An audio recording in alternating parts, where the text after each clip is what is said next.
Derrida afirma que el centro es lo que ha dado unidad al pensamiento occidental, permitiendo una significación y significado trascendente que han creado opuestos binarios, donde el principal problema se centra en la concepción. Resalta el estructuralismo como una tradición logocentrista o fenocentrismo que tiene sus cimientos en el predominio de la palabra hablada sobre la escritura, en donde se rebaja la segunda por la primera, y además este tema lo lleva a su libro de la gramatología, en donde expone su preocupación. También en el estructuralismo podemos definir que se centra en el marco de las ciencias humanas en una postura de desocultamiento de la metafísica occidental.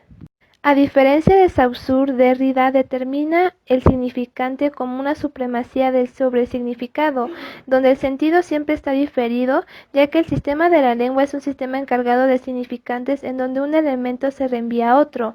Además, destaca la teoría de la presencia y representación, donde se fundamenta justamente esta prerrogativa de la que ha hablado en su libro. Además, resalta que el lenguaje como un sistema de diferencias que permite un juego donde la presencia siempre está diferida, un concepto de esparcimiento y temporalización que es primordial en Derrida.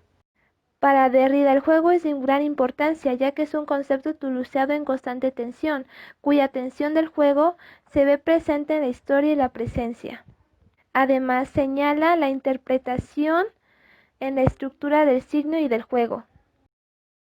En el contexto del pensamiento de Baudrillard, el simulacro perdió la aceptación de que tradicionalmente lo relacionaba con la teoría de la mémesis, que buscaba en la imitación de la naturaleza el supuesto sentido de su fundamento, en donde el simulacro era considerado una imagen que se asemejaba a una cosa.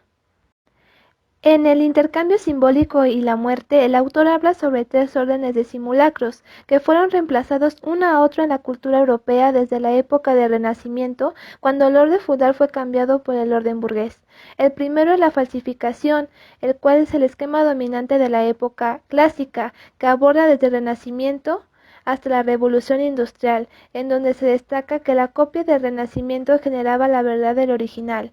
La segunda, la producción, que es el esquema dominante de la era industrial, donde la principal era la producción serial, donde la serie de los objetos eran producidos en masa, no podían hacer referencia en original a una referente, sino que generaban un sentido el uno del otro.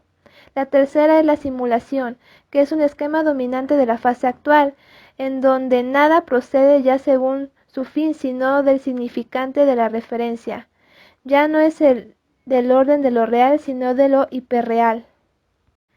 Baudrillard destaca también el mundo actual con el contexto de las tecnologías digitales e informáticas, donde son cada vez más sofisticadas, cuya relación entre verdad y ficción son mucho más complejas, dando como ejemplo el cine, donde las películas son cada vez más realistas, aumentando la desilusión y perdiendo irreversiblemente la magia cinematográfica. El autor define el crimen perfecto como el universo espectral sin problemas ni contradicciones, porque la realidad virtual es perfecta, homogeneizada y numeralizada. Además la analiza desde 3 perspectivas. La primera, la alta definición de la imagen, que la definen donde la define como la imagen como un horizonte de la real desaparece. La segunda es la alta definición del tiempo, donde el tiempo ante la imposibilidad de lo que algo acabe se reduce a la interacción de inmediatas y se vuelven anoréxicos. Y la alta fidelidad, que es una especie de desaparición de la música por exceso de los efectos especiales de la ultrafidelidad. En la transestética del simulacro se describe la imagen dependiendo de la corriente, pues en la corriente realista se define como un reflejo de la realidad, en la cubista y expresionismo como una deformación, en el abstraccionismo como una disimulación de la ausencia de la realidad, en el dadaísmo y el surrealismo como una resurrección de la realidad y en el simulacro como una pérdida de la realidad. Además, el autor define la simulación no como una representación absoluta, más bien como una esfera homogeneizada y uniforme. Para Baudrillard, en el arte podía existir una simulación auténtica y verdadera que puede ocurrir una sola vez, mientras que también puede existir una simulación auténtica que hace referencia a una prótesis estética, que comúnmente se da en la posmodernidad. Más adelante enumera una serie de efectos de los simulacros en el arte. La primera de ellas es la conceptualización del arte y la desaparición de la crítica. La segunda, la universalización y democratización. Y finalmente, la interacción entre el artista y el público. Podemos ver que estos autores realizan un análisis de las sociedades postmodernas para ver los cambios que se han producido en las sociedades francesas tras el fin del espíritu post-68. Otro autor llamado Lipovetsky afirma que esta nueva sociedad posmoderna se caracteriza por la hegemonía del consumo y la seducción que terminan por favorecer un doble proceso. Esta teoría la llama los tiempos hipermodernos, los cuales justifican el regreso de lo hot a lo social. Se conceptualiza lo hipermoderno como una visión de la realidad social actual que se afana en negar las viejas jerarquías de sentido del discurso de la modernidad.